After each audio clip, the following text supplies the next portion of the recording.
apagar então nossas Bíblias e vamos abrir no livro de Êxodo, capítulo 12. Êxodo, capítulo 12. Nós vamos observar algumas palavras ou expressões muito importantes desta leitura que vamos fazer. Depois vamos colocar essa leitura ao lado de uma outra passagem das Escrituras que eu vou mencionar daqui a pouco. Então, Êxodo capítulo 12, vamos ver os 6 primeiros versículos. Os 6 primeiros versículos. Então nós temos assim a palavra de Deus dizendo: Disse o Senhor a Moisés e a Arão na terra do Egito: Este mês vos será o principal dos meses, será o primeiro mês do ano. Falai a toda a congregação de Israel, dizendo: Ao 10 deste mês, cada um tomará para si um cordeiro, segundo a casa dos pais, um cordeiro para cada família. Mas se a família for pequena para um cordeiro, então convidará ele o seu vizinho mais próximo, conforme o número das almas, conforme o que cada um puder comer, por aí calculareis quantos bastem para o cordeiro.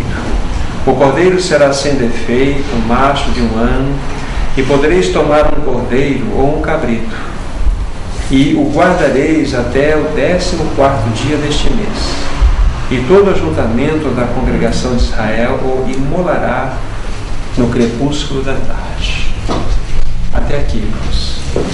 Aqui nós temos uma descrição tão rica da palavra do Senhor, que nos remete de maneira tão límpida, tão clara, tão cheia de luz a respeito da própria pessoa gloriosa do nosso Senhor Jesus e de toda a obra que Ele realizou por nós naquela cruz. Vamos atentar então por uma palavra ou outra, algumas expressões que aqui se encontram, para depois nós focarmos tudo isso à luz da realidade da pessoa de Cristo. Aqui nós temos que, devido a uma ordem dada pelo Senhor a Moisés, e esta ordem envolvia, primeiramente, que houvesse um mês específico, e este mês seria o principal de todos os meses do povo de Deus. E este mês é o mês de Abib, ou também chamado, na expressão babilônica, de Nisan, que é o nosso março-abril, mais comumente dentro do mês de abril. Então este seria o principal de todos os meses para o povo de Deus. Aí diz assim: este vos será o principal dos meses, será o primeiro mês do ano. Falai a toda a congregação de Israel, dizendo, uma outra menção importante, aos 10 deste mês, ou seja, dia 10 de Abib, ou de Nisan. Guarde bem esta passagem, e essa expressão, ao 10 deste mês. Cada um tomará para si um cordeiro, segundo a casa dos pais, um cordeiro para cada família. Nós vamos ler agora o versículo 5. Quarto, nós lemos para o contexto, o versículo 5. O cordeiro será sem defeito, macho de 1 ano, e podereis tomar um cordeiro ou um cabrito. Na sequência nós temos: eu guardareis até o 14º dia deste mês, uma outra data importante para nós. Guardareis até o 14º dia deste mês. Aí temos uma outra colocação: e todo ajuntamento da congregação de Israel o imolará no crepúsculo da tarde. O crepúsculo da tarde, uma outra menção importante, corresponde entre 3 da tarde e 5 da tarde. Nesse período, então, era a expressão desse crepúsculo. Versículo 5 ainda nos dá um outro dado importante, que o cordeiro que seria separado deveria ter estas características: seria sem defeito, macho de 1 ano, e podereis tomar um cordeiro ou um cabrito. E ele seria guardado até o 14º dia. Então, qual que é a realidade que nós temos aqui, lá na velha dispensação? Então, houve um mês específico que foi estabelecido pelo Senhor, o mês de Abib, nosso mês de abril, e a primeira data que nós guardamos foi o dia 10 desse mês. Então, o dia 10, uma família israelita deveria separar um cordeiro nesse mês e guardá-lo até o 14º dia, como nós vimos já na leitura sequente. Então, 4 dias ele ficaria guardado. O que se fazia com esse cordeiro que estava guardado nesses 4 dias? Ele era examinado para ver se esse cordeiro de fato atingia todas as exigências, sem defeito, sem mácula, não poderia haver mancha alguma nesse cordeiro. E uma outra informação importante: deveria ser um cordeiro de 1 ano. Cronologicamente, um cordeiro de 1 ano corresponde a um homem de 33 anos de idade. É dentro dessa leitura que a gente faz. Ele seria imolado então ao crepúsculo da tarde, 3 horas da tarde. Então, com esta sombra, com isso no nosso coração, então vamos ver agora a realidade. Vamos pegar Mateus capítulo 21. Mateus capítulo 21. Mateus capítulo 21. Nós temos aqui, vocês têm no cabeçalho em negrito, muitas bíblias trazem, né? A entrada triunfal de Jesus em Jerusalém. Isso é muito importante para nós. Muito importante para nós. Então, todas as vezes que nós encontrarmos, por exemplo, os evangelhos mencionando, e todos eles mencionam essa entrada triunfal de Jesus em Jerusalém, todas as vezes nós vamos guardar o seguinte dado importante: foi exatamente no dia 10 do mês de Abib. Dia 10 do mês de Abib. Foi quando Jesus entrou. Então, daqui, por exemplo, até o final, até a sua morte e ressurreição, nós vamos ter, exatamente completando o quê? Nós temos os 7 dias. Daqui, do dia da entrada de Jesus em Jerusalém até a sua morte e ressurreição, nós completamos 7 dias. 7 dias. Agora, é interessante, por que o Senhor Jesus escolheu esta data exatamente para entrar em Jerusalém? Se vocês olharem com atenção depois, por exemplo, no versículo 8, diz assim: e a maior parte da multidão estendeu suas vestes pelo caminho, e outros cortavam folhas de árvores espalhadas pela cidade. Olha o versículo 9: e as multidões, tanto as que precediam como que as seguiam, clamavam. Vejam a quantidade de pessoas que estavam envolvidas nesse processo. Por quê? Porque era exatamente aquela data importante que se tornou memorial para o povo de Deus, que todo mês de Abib, em cada ano, eles celebrariam a Páscoa, que comemorava a libertação do povo de Israel do jugo do egípcio. E aqui então Jesus está entrando naquela multidão, no meio daquela multidão, e aquelas famílias estavam trazendo cordeiros para serem examinados pelos sacerdotes, para depois serem sacrificados. Então vejam, se nós destacássemos Êxodo 12 e colássemos aqui ao lado do capítulo 21 de Mateus, ou os outros evangelhos, nós temos sombra e realidade, uma próxima da outra. Então Jesus, no meio de todos aqueles cordeirinhos, entrando em Jerusalém. Então olha que cena muito linda. Ele, o Cordeiro de Deus que tira o pecado do mundo. E aqueles cordeirinhos, eles estavam entrando para serem examinados por 4 dias pelos sacerdotes. Exatamente foi isso que aconteceu com Jesus. Se vocês examinarem, nós não vamos ver todos os detalhes, porque a Bíblia mostra, por exemplo, só para vocês depois olharem, no capítulo 22 de Mateus, a partir do versículo 15, nós temos aí alguns exames, algumas, vamos dizer assim, colocações que os fariseus, que os herodianos, que os saduceus fizeram para Jesus, para examinarem a Jesus, para apanhar Jesus em alguma palavra. Por exemplo, veja o versículo 15 do capítulo 22. Então, retirando-se os fariseus, consultaram entre si como surpreenderiam alguma palavra. Ou seja, ele estava sendo examinado para ver de fato quem ele era. Quem é esse Cordeiro? Quem é esse Jesus? Veja, os exames começaram a ser feitos para ver se o Cordeiro de fato era sem defeito, sem mancha, sem mácula alguma, sem defeito algum. Aí Jesus então começa a mostrar toda a sua sabedoria, toda a sua graça, todo o seu amor. tudo aquilo que implicava nos seus atributos.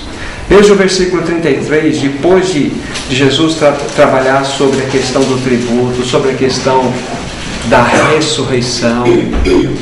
Aí chega o versículo 33, assim diz: ouvindo isto, as multidões se maravilhavam da sua doutrina.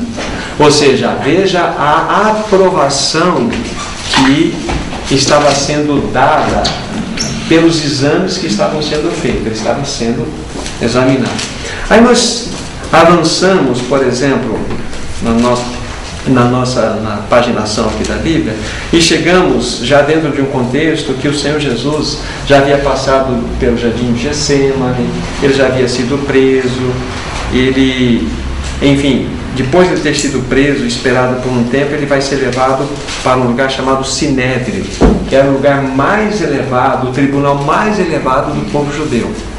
Agora então, versículo 57, outro exame que foi feito pelo Senhor Jesus. E os que prenderam Jesus o levaram à casa de Caifás, o sumo sacerdote, onde se haviam reunido os escribas e os anciãos.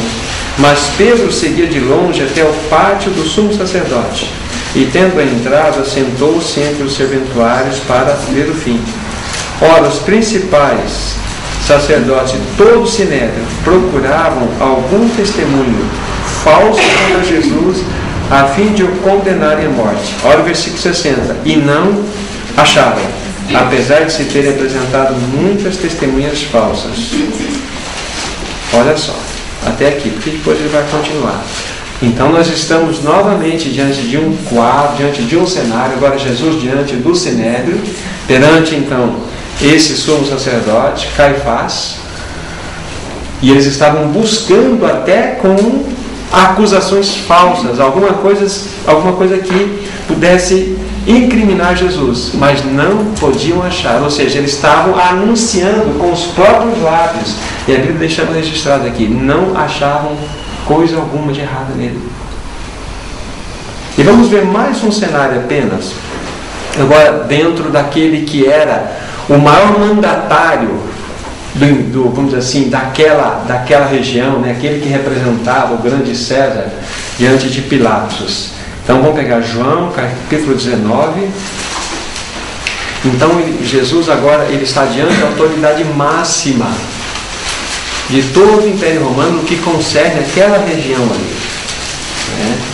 E ele respondia claramente. Então vamos ver qual foi a palavra que ele trouxe a respeito de Jesus. Então, capítulo 19, a partir do versículo 1.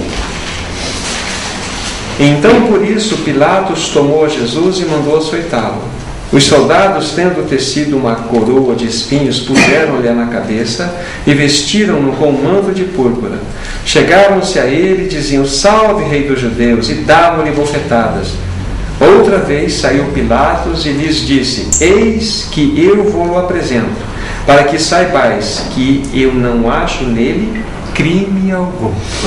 A boca daquele que era o principal de todos os que governavam ali na região disse: eu não acho nele crime algum. Significa o quê?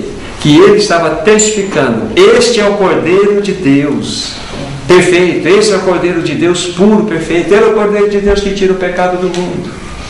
Essa testificação que está por trás de todas essas relações aqui. Na sequência nós temos assim o versículo 5. Saiu, pois, Jesus trazendo a coroa de espinhos e um manto de púrpura.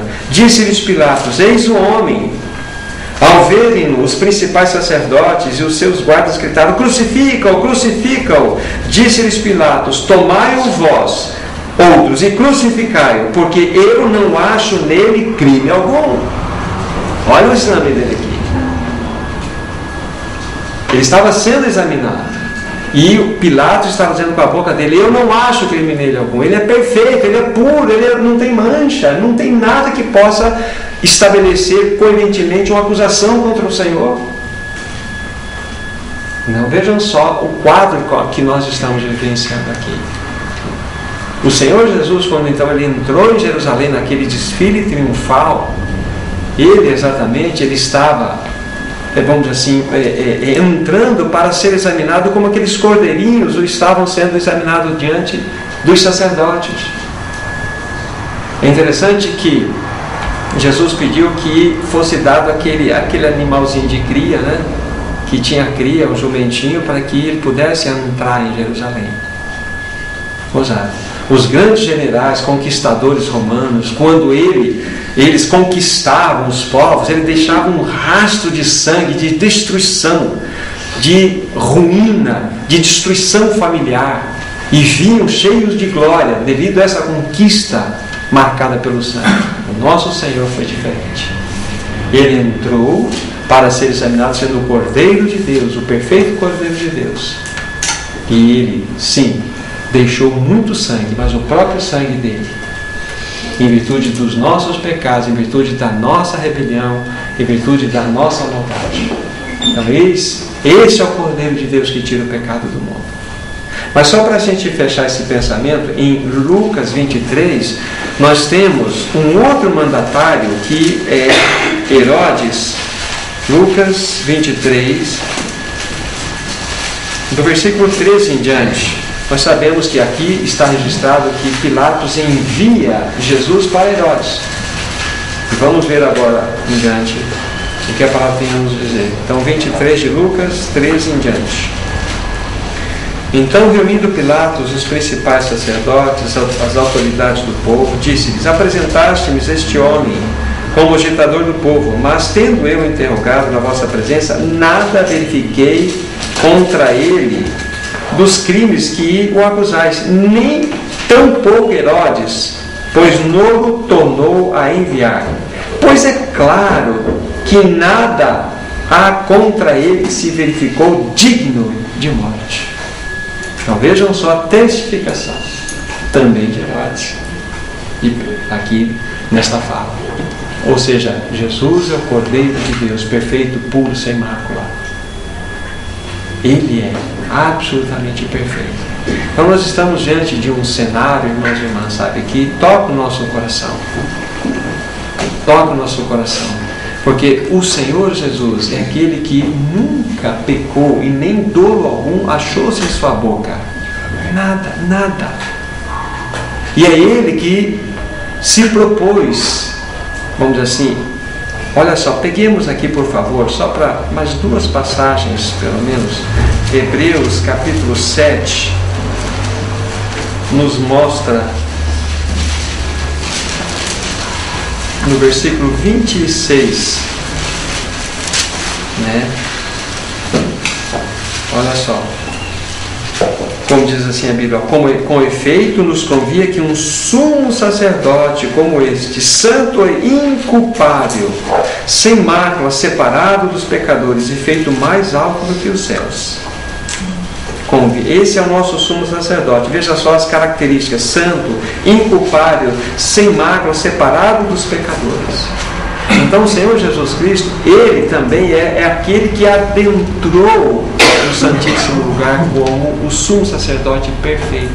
Mas além dele ser o sumo sacerdote perfeito, veja o que diz 1 Pedro 1,19, o que ele também era. 1 Pedro 1, verso 19. Vai falar do nosso resgate aqui. No verso 18 explica isso, mas o 19 diz assim: mas pelo precioso sangue, como cordeiro sem defeito e sem mácula, o sangue de Cristo. Então nós temos um sacerdote inculpável, perfeito, absoluto, esse que adentrou o Santíssimo Lugar. Mas ele não é só o sumo sacerdote, ele é o cordeiro sem mancha, sem mácula, perfeito, que nos abriu um novo caminho pelo seu sangue. Então ele é o perfeito sumo sacerdote, ele é o perfeito Cordeiro de Deus que tira o pecado do mundo. E esse Senhor maravilhoso, que nunca pecou, nunca fez nada de errado, nos chamou para estarmos diante da sua mesa, para nos lembrar de tudo aquilo que Ele é, de sua obra perfeita. Agora a questão: de que maneira nós devemos nos apresentar diante do Senhor?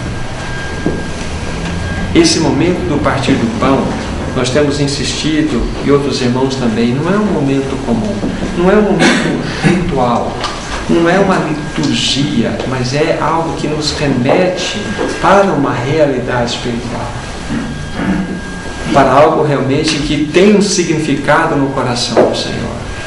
É muito mais do que uma compreensão mental. É algo que, quando nós participamos do pão, nós estamos participando do corpo de Cristo em nosso espírito. Quando nós participamos da taça com vinho, nós estamos participando do sangue de Cristo que foi derramado. Não cremos em absoluto em transubstanciação. Isso é heresia. Mas nós não cremos também que pão representa e vinho representa, porque Jesus não disse isso. Este pão representa o meu corpo. Ele disse: isso é meu corpo. Se não transubstancia, não representa, o que é? Aí entramos para o aspecto de uma realidade espiritual que tocamos no nosso espírito, pela fé. Pela fé. Então, quando nós, pela graça, nós estivemos aqui, sabe, naqueles momentos que antecederam o compartilhar diante do Senhor, reconhecendo que ninguém de nós aqui é habilitado a isto, só pelo sangue de Cristo, é exatamente por isso. Através do sangue de Cristo, pela obra dele mesmo, é que nós podemos estar ante a sua face. E o que nós vamos fazer diante da face do Cordeiro? Se não adorá-lo, se não expressar a nossa gratidão, se não ler textos que glorifiquem, que exaltem o seu nome. Que cânticos vamos cantar, se não cânticos que falam da sua beleza, da sua realidade, da sua sublimidade, de quão elevado ele é. É dessa forma que nós devemos apresentar diante desse momento tão sublime, diante do Cordeiro. Então hoje nós estamos aqui reunidos, o Senhor tem trazido ao nosso coração o seguinte: nós estamos diante de um Cordeiro imaculado. Nós estamos diante daquele que é absolutamente perfeito. E só podemos estar porque Ele mesmo, pela sua perfeição, nos abriu um novo e vivo caminho até a sua santa face. Então a Ele toda a glória, toda a honra e todo o louvor. Irmãos e irmãs, que possamos nos expressar com gratidão diante dEle. Possamos louvar com as expressões mais profundas do nosso ser. E Ele receba realmente todo o louvor que lhe é devido. Vamos orar. Nosso maravilhoso Senhor, nós te damos graças, porque a Tua palavra, tão viva como Tu és, nos mostra os detalhes tão ricos da Tua entrada em Jerusalém, naquele momento tão especial para o Teu povo da primeira aliança e tão especial para nós também.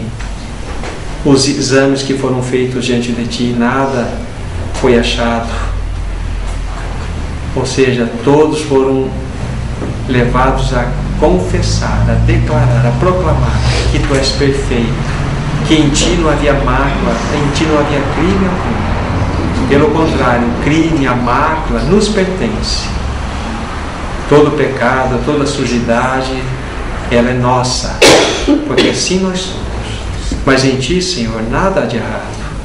Em Ti só a perfeição, em Ti só a beleza. E nós, como o Teu povo que foi comprado pelo Teu próprio sangue, nos apresentamos diante da Tua face. Nos perdoe pela nossa fraqueza, nos perdoe, pois somos tão inadequados para estarmos diante de Ti. Mas Tu nos ama e Tu nos quer em Tua presença pela Tua própria obra.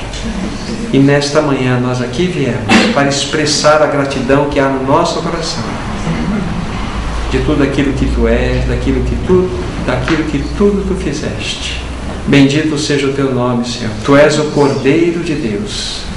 Tu és aquele sem mancha, sem mácula. Tu és aquele que é absolutamente perfeito. Bendito seja o Teu nome, Jesus. Amém. Amém, Senhor.